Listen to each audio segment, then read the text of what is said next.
Should the Lions look to bring back DJ Chark? Let's Talk Lions. Welcome back to an all-new episode here at Let's Talk Lions. My name is Jay. Thank you for hanging out. Thank you for subscribing to the channel if you are indeed a Lions fan. So the past couple videos that I've put out have been in regards to free agency. Who I think the Lions need to let walk, who I think the Lions need to bring back. And I've only done 3 for each category, and there's a lot of gray in between. There are a lot of guys in between there that I would love to see the Lions bring back. There are a lot of guys in there that I look at them like not worth it. So I was just kind of giving you my top picks, but there are also specific guys that would take me more than 10 minutes to talk about in general. And I think one of those guys, and it won't be 10 minutes, but one of those guys would be DJ Chark. The Lions brought him here from Jacksonville on a 1-year, $10 million deal in order to prove it. He had a Pro Bowl season back in 2019. I believe it was 2019 Pro Bowl season, had over 1,000 yards. He was stellar. He had a stellar season. However, then the next year after that, the injury bug has plagued him. So the Lions brought him here to say, A, show us that you can actually repeat that Pro Bowl caliber play, and B, stay healthy. And he unfortunately could not stay healthy. In fact, we will get into it, but he missed almost 2 months of play. So without any further ado, let's get into it. When you look at his regular season stats, he played in 11 games, but he was never targeted more than 8 times in any of those games. In fact, it was against Philadelphia, game 1, that he was targeted 8 times. Other than that, he didn't get targeted more than 7 times in the next 10 games that he played in. Kind of interesting. We saw the difficulty of him and Goff syncing up. They never really seemed to be in rhythm with one another. Not the way that Goff looks like he's in rhythm with St. Brown or with Khalif.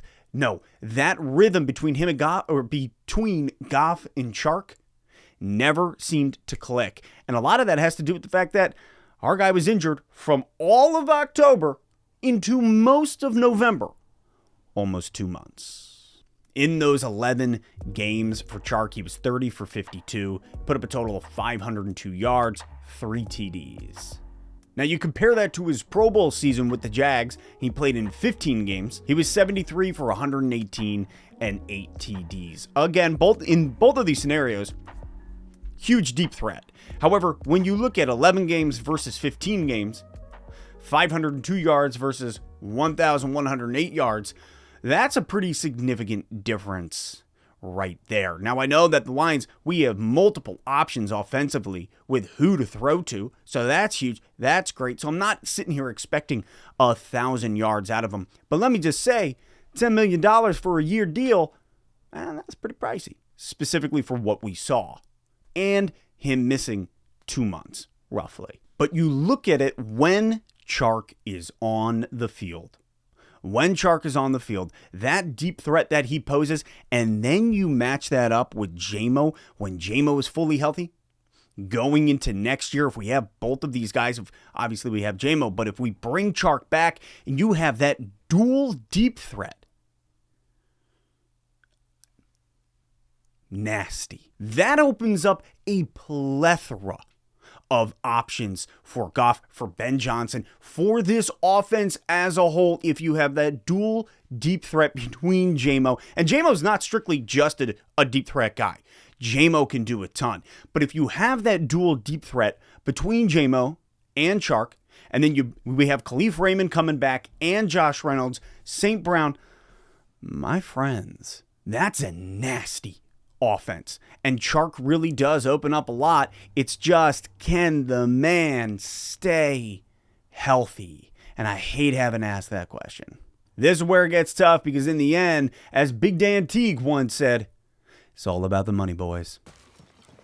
What's going on, Big Dan? It's all about the money, boys! We signed Chark on a 1-year, $10 million deal, and he was outplayed by Khalif Raymond, who was making $2 million. 10 mil, 2 mil, and the performance of Khalif Raymond. You look at it, Khalif Raymond played in all 17 games. He was used on special teams. He was 47 for 64 with 616 yards total. The only area that Chark had him beat was TDs. So when you look at that, Khalif Raymond on a budget of $2 million, outperforming DJ Chark for 1 year, 10 mil.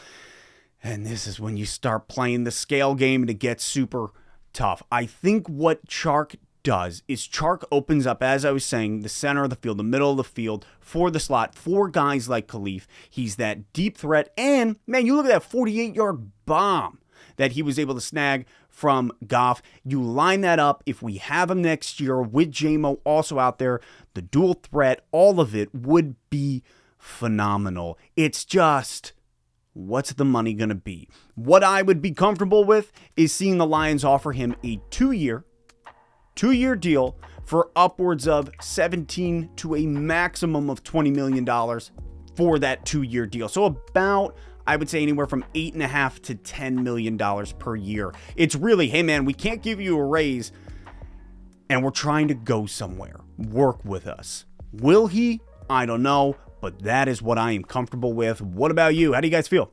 How do you feel about DJ Chark in general? Because let's face it, he opens up a lot of stuff for this offense to do if he's on the field.